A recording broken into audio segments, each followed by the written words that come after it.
Olá, seja bem-vindo ao nosso estudo bíblico online.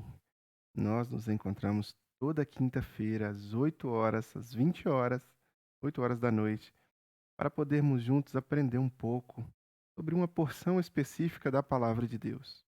Nestes dias temos estudado a história da igreja primitiva, da igreja primeira, Atos dos Apóstolos. Temos caminhado devagar, porção por porção, leitura por leitura, do texto de Atos dos Apóstolos. E eu vou lendo o texto, fazendo alguns comentários e nós vamos aprendendo juntos.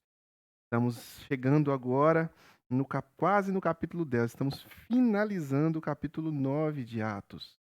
Se você está chegando hoje, está vendo pela primeira vez este estudo, quero te convidar a esperar até o final e depois, em um outro momento, ou talvez no final dele, clicar na hashtag aí, ó, tudo de Atos na Igreja do Coração, e você vai ter todos os estudos de Atos, um por um, se você tiver no Facebook. Se você tiver no YouTube, basta você selecionar aí as partes do estudo e você pode pegar as outras porções que nós estudamos juntos aqui. Toda quinta-feira é transmitido para você um estudo novo. Então eu te convido a marcar na sua agenda aí toda quinta, 8 da noite, estaremos juntos estudando a palavra de Deus. Agora semana passada, nós entramos no ministério de Paulo, de uma forma um pouco mais. Paulo começou agora a exercer ministério, pregar o evangelho, e Paulo chegou ali a ser perseguido inicialmente. Estamos agora no versículo 32 do capítulo 9, onde ocorre dois fenômenos sobrenaturais que são inexplicáveis ao olho humano, à percepção sensorial humana, à compreensão intelectual humana, mas que são poderosamente realizados de forma sobrenatural pelo viés e os olhos da fé. Nós vemos aqui, pela mão dos apóstolos, especificamente pela mão de Pedro, um milagre acontecendo. Na verdade, dois milagres acontecendo. Eu vou dividi-los. Primeiro eu vou falar sobre um, depois eu vou falar sobre o outro. Vai estar na tua tela aí. Atos, capítulo 9, versículo 32 em diante. Diz assim a palavra do nosso Deus, registrada pelo médico Lucas. Viajando por toda parte, Pedro foi visitar os santos que viviam em Lida. Ali, encontrou um paralítico chamado Enéas, que estava acamado fazia 8 anos. Disse-lhe Pedro: Enéas, Jesus Cristo vai curá-lo. Levanta-se, arrume a sua cama. Ele se levantou imediatamente.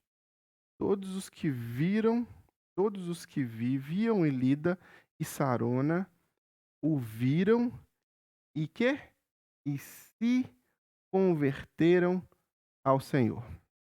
Vamos fazer um recorte aqui agora. Pedro está viajando por toda parte anunciando o Evangelho. Pedro se encontra nesta cidade e ali tem um homem paralítico. E este homem já estava acamado há 8 anos, ou seja, todas as pessoas daquela região sabiam que aquele homem era um paralítico. Na verdade, este fenômeno ocorre à semelhança dos fenômenos que já haviam acontecido também com o Mestre Jesus. Pessoas que estavam cegas há décadas enxergaram. Pessoas que estavam paralíticas há décadas andaram. Pessoas que estavam surdas há décadas ouviram. Pessoas que sofriam de diversos males. Uma mulher que tinha um fluxo de sangue contínuo, uma espécie de menstruação, por 12 anos ela fora curada.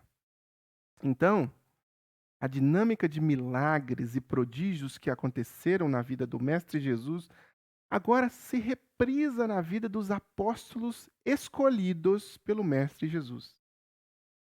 Estes homens escolhidos, especificamente para o ministério apostólico, estão agora realizando prodígios e sinais que fazem com que o povo olhe para eles e, de certa forma, gere um grande impacto e uma grande autoridade.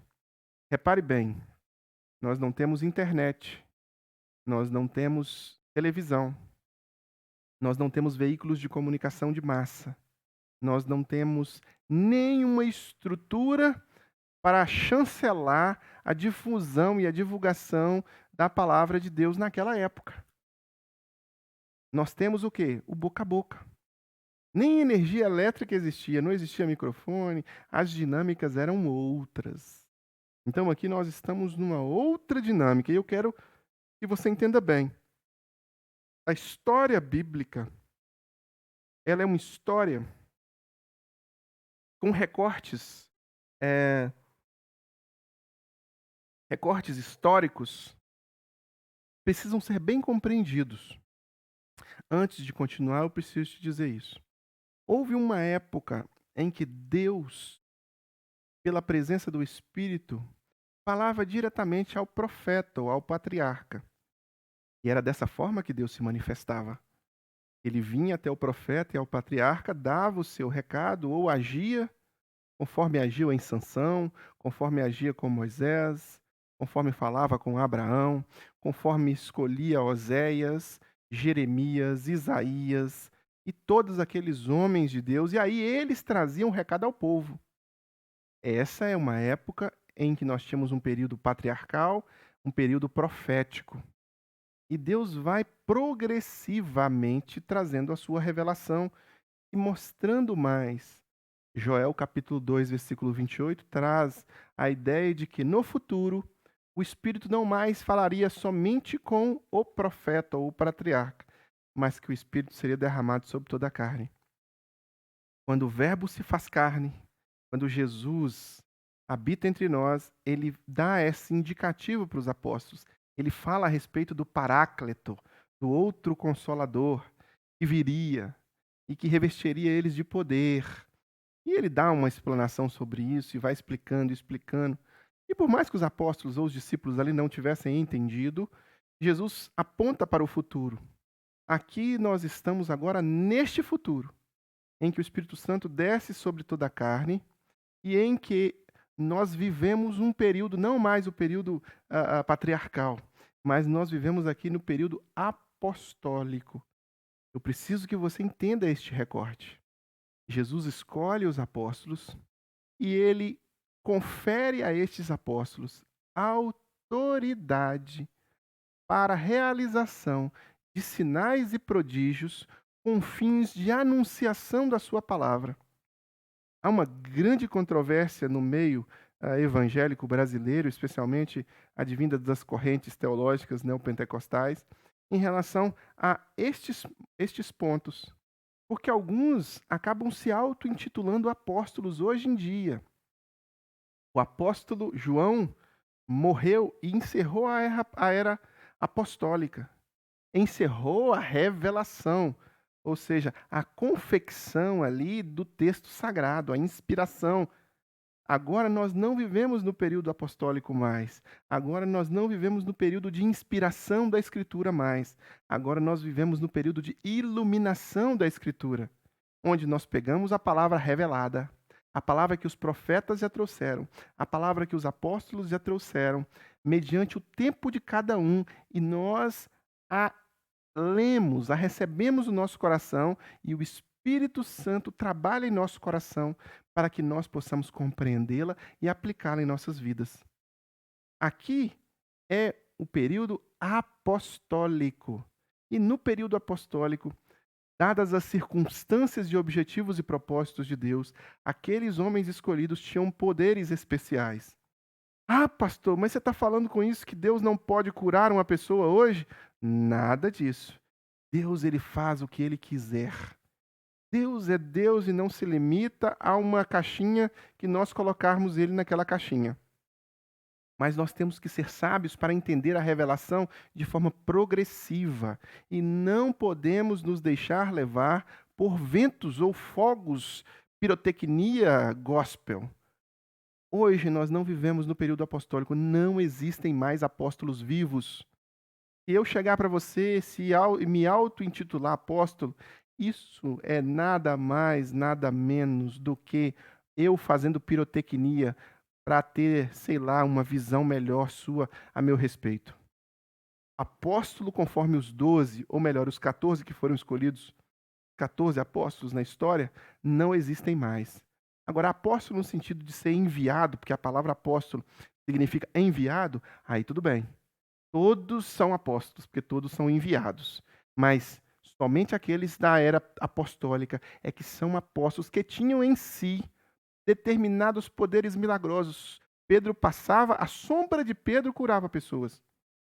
Então, hoje em dia há uma grande confusão, imaginando que ou você tem que advogar a ideia de que todo mundo tem esse poder de curar as pessoas, ou então você tem que advogar a ideia de que as pessoas não são curadas. Não. A Bíblia não traz nenhuma e nem outra coisa.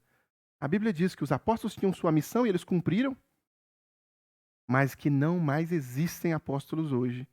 Não mais existe essa coisa de eu ser mais poderoso do que você, de que eu vou fazer alguma coisa, impor a mão. Não, não, não, não. Todos somos iguais. Jesus é aquele supremo. Jesus é aquele que cura. Então, existe a possibilidade de, pela fé, Jesus curar. Jesus curar de doenças, Jesus curar de problemas, Jesus fazer milagres e prodígios. Jesus e não Charlie. Jesus e não o pastor A, B ou C. Jesus pode fazer. Mas nessa época, Jesus havia conferido aos seus apóstolos também este dom específico. E aí Pedro faz com que aquele homem que estava há 8 anos preso numa situação de convalescência, paralítico, aquele homem se coloca de pé e todo, olha para você ver, olha a explosão na corrente do WhatsApp, olha a publicação viralizada no Facebook, olha o YouTube bombando com milhões de views. Um homem paralítico levantou. Ou seja, bombou.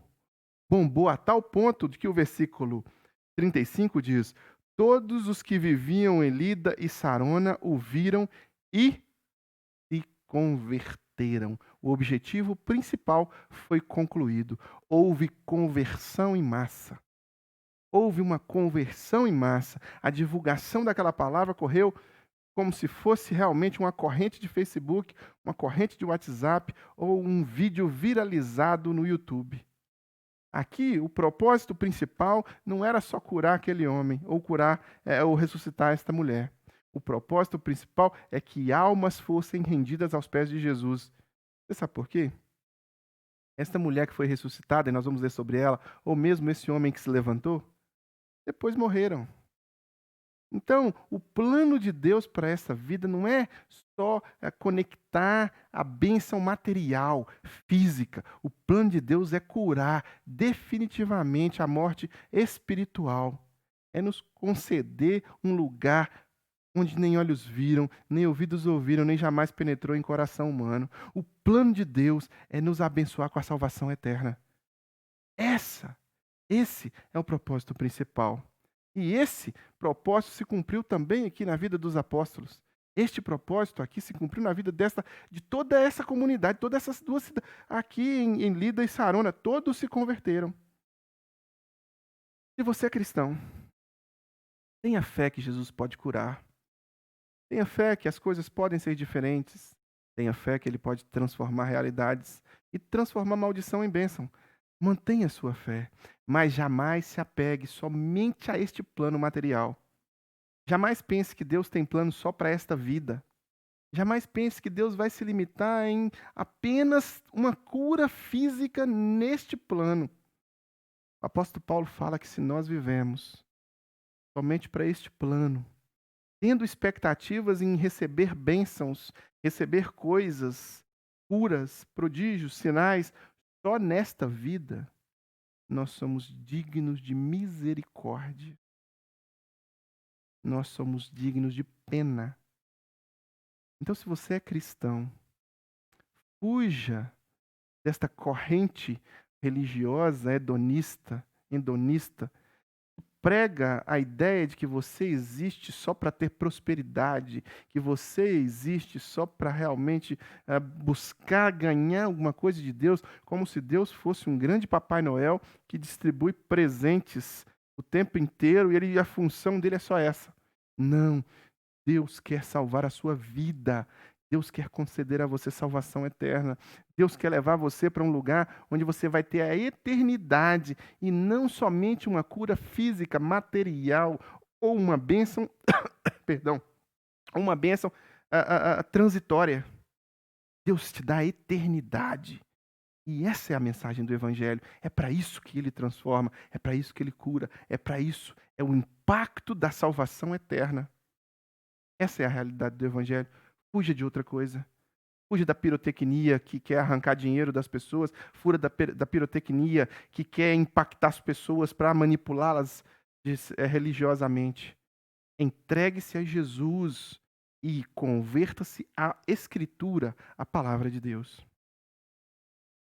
Pois bem, Pedro continua, no versículo 36. Opa, perdão. Versículo 36, isso mesmo. No versículo 36, o médico Lucas continua relatando a história de Pedro aqui, agora em Jope, né? Jope atualmente é a região ali, se não me engano, próxima a Tel Aviv, onde nós encontramos Tel Aviv hoje. Em Jope, havia uma discípula chamada Tabita. Versículo 36. Em Jope, havia uma discípula chamada Tabita, que em grego é Dorcas, que se dedicava a praticar boas obras e dar esmolas. Naqueles dias, ela ficou doente e morreu, e seu corpo foi lavado e colocado num quarto do andar superior. Lida ficava perto de Jope, e quando os discípulos ouviram falar que Pedro estava em Lida, mandaram-lhe 2 homens dizer-lhe: não se demore em vir até nós. Pedro foi com eles e quando chegou, foi levado para o quarto do andar superior. Todas as viúvas o rodearam, chorando e mostrando-lhe os vestidos e outras roupas que Dorcas tinha feito quando ainda estava com elas. Pedro mandou que todos saíssem do quarto. Depois ajoelhou-se e orou. Voltando-se para a mulher morta, disse: Tabita, levanta-se. Ela abriu os olhos e, vendo Pedro, sentou-se. Tomando-a pela mão, ajudou-a a pôr-se em pé. Então, chamando os santos e as viúvas, apresentou-a viva. Este fato se tornou conhecido em toda a cidade de Jope e muitos creram no Senhor. Pedro ficou em Jope durante algum tempo com um curtidor de couro chamado Simão. Algumas coisas são muito interessantes no texto. Esse texto, esse relato de Lucas, tem a mesma pegada do relato de Enéas. Pedro faz também aqui uma coisa milagrosa, miraculosa. Esta mulher era uma discípula. Então, ela era uma discípula de Jesus. E ela era praticante de boas obras, como todo cristão deve ser. As obras não conferem a salvação. Salvação é graça. Um favor que nós não merecemos. E ainda que tentemos, ainda ficaremos devendo muito. Nós somos devedores da graça. Por mais que nos esforcemos, nós somos devedores e continuaremos sendo.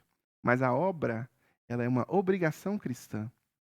A obra é um fruto da salvação em Cristo Jesus. E aqui, esta mulher apresentava este fruto. Ela tinha boas obras, ela dava contribuições financeiras para os pobres, chamadas de esmolas aqui no texto. E ela adoeceu e acabou morrendo. O que aconteceu? A prática daquela época, né, uma espécie de prática de embalsamar o corpo, né? O corpo era lavado com perfume, e aí esse corpo é lavado com perfume e é colocado no andar de cima ali, né, no andar superior ali daquela casa.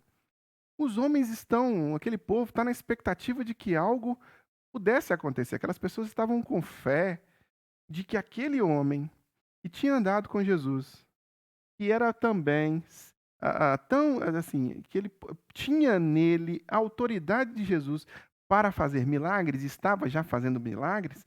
A notícia havia corrido, uma comunidade, duas comunidades inteiras se convertendo a Jesus por causa do poder demonstrado ali naqueles milagres.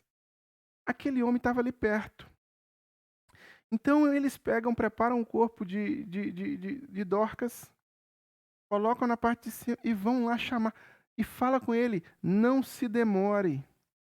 No versículo 38, né, quando Lida ficava perto de Jope, e quando os discípulos ouviram falar que Pedro estava em Lida, mandaram-lhe 2 homens dizer-lhe, não se demore em vir até nós, vem logo. Por que não se demore? Porque a mulher estava morta. Se ele não fosse rápido, ela ia começar a entrar em decomposição. Óbvio, corre! Olha para você ver a fé desses homens e dessas mulheres. Eles criam que pelo poder da oração, pelo poder de Deus, aquela mulher que era serva de Jesus, que era serva de Deus, ela poderia ser ressuscitada. Eles ouviram que muitas coisas, muitos prodígios e milagres estavam acontecendo pela mão dos apóstolos. E que aquela mulher também, presta bem atenção aqui a conotação, fé. Jesus menciona isso quando o centurião fala, olha, eu tenho homens sujeitos às minhas ordens, e se eu dou uma ordem, elas se cumprem. Então o Senhor também dê a ordem, e vai acontecer. E aí o milagre acontece. A mulher que toca Jesus, que eu mencionei aqui mais cedo, do fluxo de sangue, fé. Todos têm o componente fé. Aqui este povo está com fé. Fé de que haveria ali uma ressurreição. Fé de que Pedro iria trazer aquela mulher de volta. E de fato isso acontece. Pedro vai até ela. Sobe. Manda que todos saiam do quarto. Se ajoelha. Ora. E o que acontece no versículo 40? Ela abriu os olhos e vendo Pedro, sentou-se. Tomando-a, aí o versículo 41, tomando-a pela mão, ajudou-a a pôr-se em pé. Então, chamando os santos, ou seja, os cristãos, povo de Deus, e as viúvas, apresentou-a viva. Viva. Você já imaginou que impacto foi esse? Você já imaginou o impacto que este povo sentiu diante dos olhos deles? Você acha que esse momento ali não foi um momento de um grande alvoroço? Pensa só, vamos imaginar. A pessoa está morta. Você está participando do velório dela. E já constatou que ela está morta. Ela já foi preparada para ser enterrada. Ela já está no caixão. Não há pulsação. Não há batimento cardíaco. Não há nenhum sopro de vida naquele corpo. E as pessoas estão chorando a morte daquele ente querido. De repente, aquela pessoa que estava no caixão, no meio das flores, se levanta e sai andando. E a pessoa, que susto, que impacto. Você já pensou? Foi isso que aconteceu aqui. Pedro trouxe a mulher pela mão, e a mulher que estava morta estava viva de novo. E aquele povo ficou alvoroçado. E aquele povo ficou quebrantado.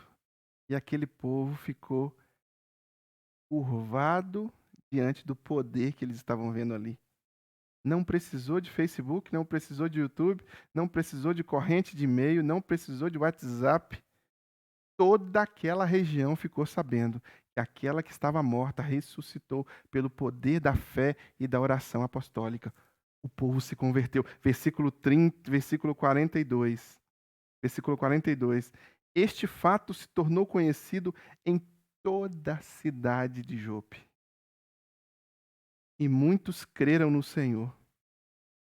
O fato ficou conhecido em toda a região e muitos acreditaram em Jesus e muitos se converteram a Jesus. Está aqui o propósito, está aqui o objetivo. crer em Jesus, salvação eterna. E repito, mais uma vez repito, o propósito de Deus em curar qualquer pessoa que seja, ele é apenas o propósito secundário.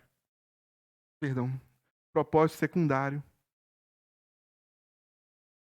O propósito principal é que aquele curado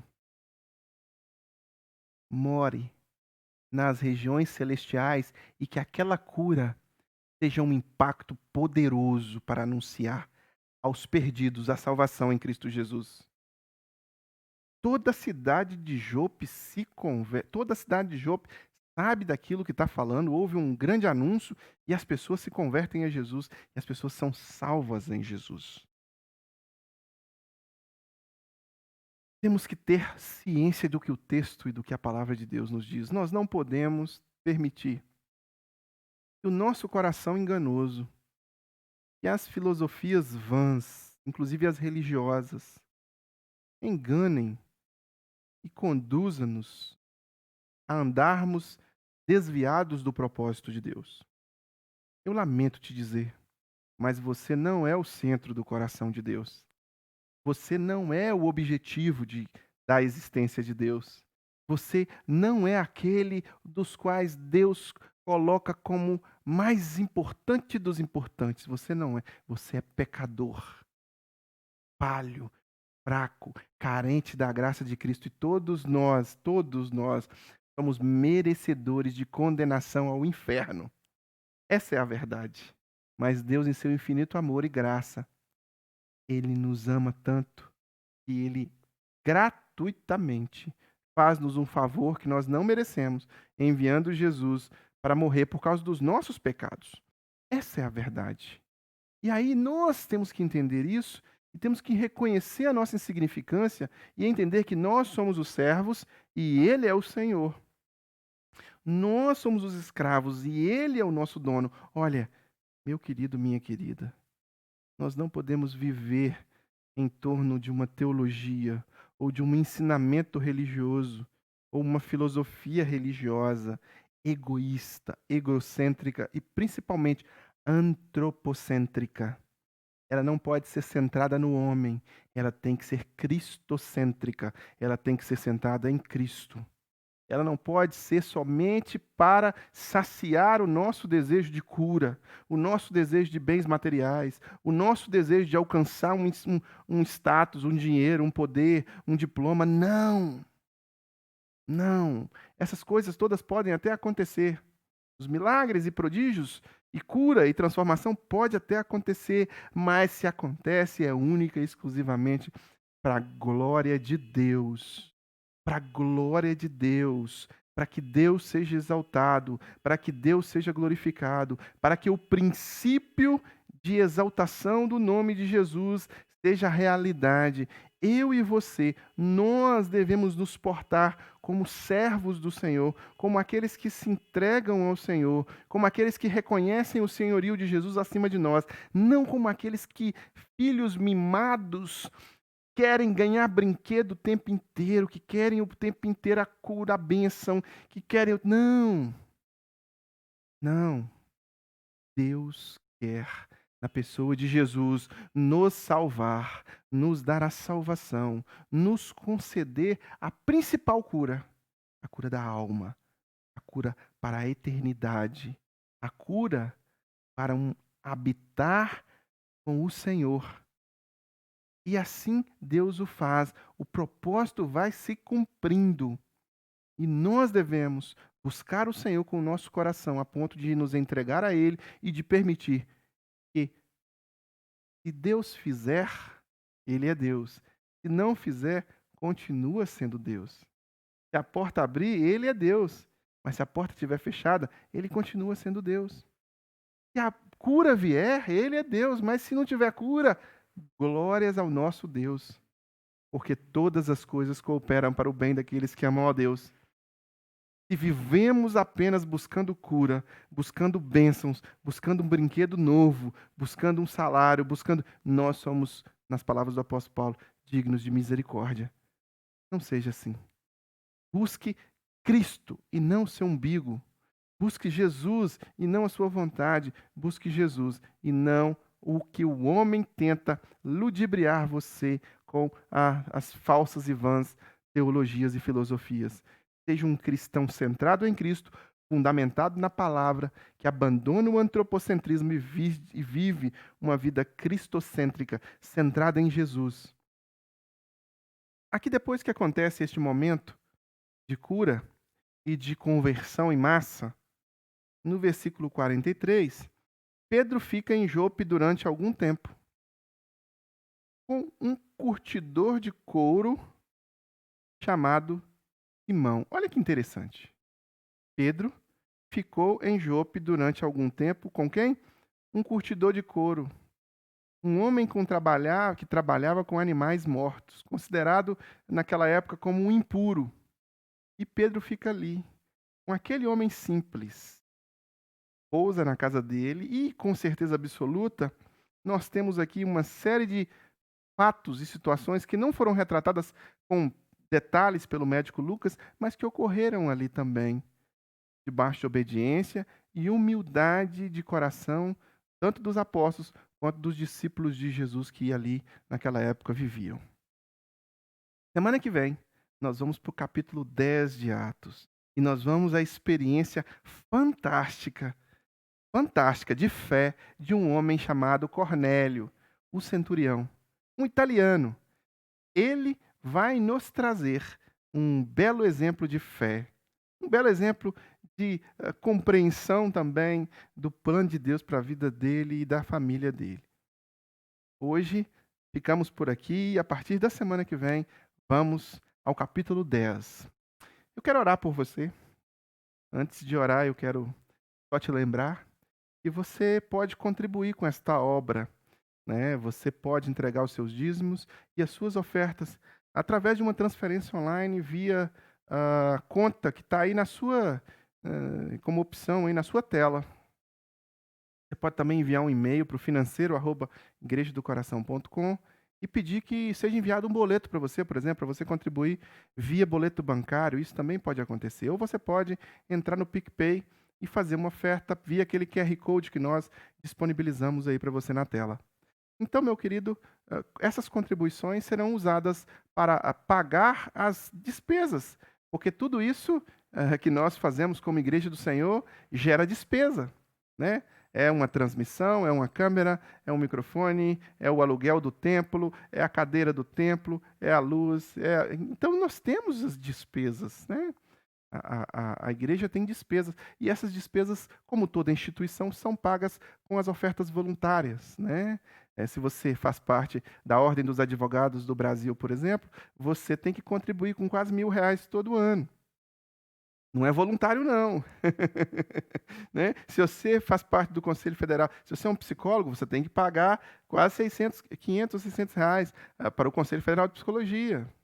Então, por quê? Porque essas instituições têm seus prédios, têm suas despesas, e aí elas pagam com as contribuições. A mesma coisa é a igreja. A igreja ela tem também as suas despesas e elas são pagas via contribuição voluntária daqueles que são abençoados, daqueles que estão ali entregando o seu dízimo, entregando a sua oferta para contribuir com a causa de Cristo de forma grata. A pessoa não está pagando o dízimo, não está entregando para ela receber uma graça, não é isso. Esse ensino é um ensino errado. A pessoa está entregando com alegria. Deus ama ao que dá com alegria. Dízimos e ofertas são voluntários e devem ser dados com alegria. Entregue o seu dízimo, entregue sua oferta e coopere para que essa obra se fortaleça mais, desenvolva-se mais, cresça mais e possa de alguma forma chegar a outras pessoas, assim como está chegando a você. Você também pode pesquisar a respeito da Igreja do Coração em diversas redes sociais. Sigam as nossas redes sociais: YouTube, Facebook, Twitter. Nós temos Instagram. Lá no YouTube, clica no sininho para você receber notificação. Toda vez que subir um vídeo aí da Igreja do Coração, clica aí em receber notificação. Compartilha, curta, comente, espalhe a palavra de Deus, difunda a palavra de Deus. Se você quer fazer um exercício físico, está sem tempo para para assistir os vídeos, mas está fazendo um exercício físico, nós disponibilizamos o áudio também para você no Castbox ou no Spotify. Basta você pesquisar lá, Igreja Batista do Coração, tem muitas mensagens para você ali também. Vamos orar agora e eu quero interceder, orar por você para que você esteja compreendendo o texto sagrado e aplicando o texto sagrado na sua vida. Vamos orar por sua família. Vamos orar por você. Juntos agora, unidos em oração. Pai, em nome de Jesus, te agradecemos porque o Senhor tem cuidado de nós e tem nos abençoado. Muito obrigado, porque as tuas misericórdias se renovam a cada manhã nas nossas vidas e elas são mais do que nós merecemos. Reconhecemos que somos teus servos, reconhecemos que o Senhor é o Deus Todo-Poderoso e que nós somos os servos e que tudo o que pedimos, pedimos ao Senhor em oração com humildade, reconhecendo que o Senhor pode dizer sim ou pode dizer não, porque o Senhor é quem manda, nós obedecemos. Obrigado, Jesus. Obrigado pela tua palavra, obrigado pelos os teus feitos maravilhosos em nossas vidas. E abençoe esta família, Pai. Pedimos que o Senhor abençoe esta casa que se abre agora para participar deste momento espiritual. Que a tua bênção seja com esta pessoa, com esta família.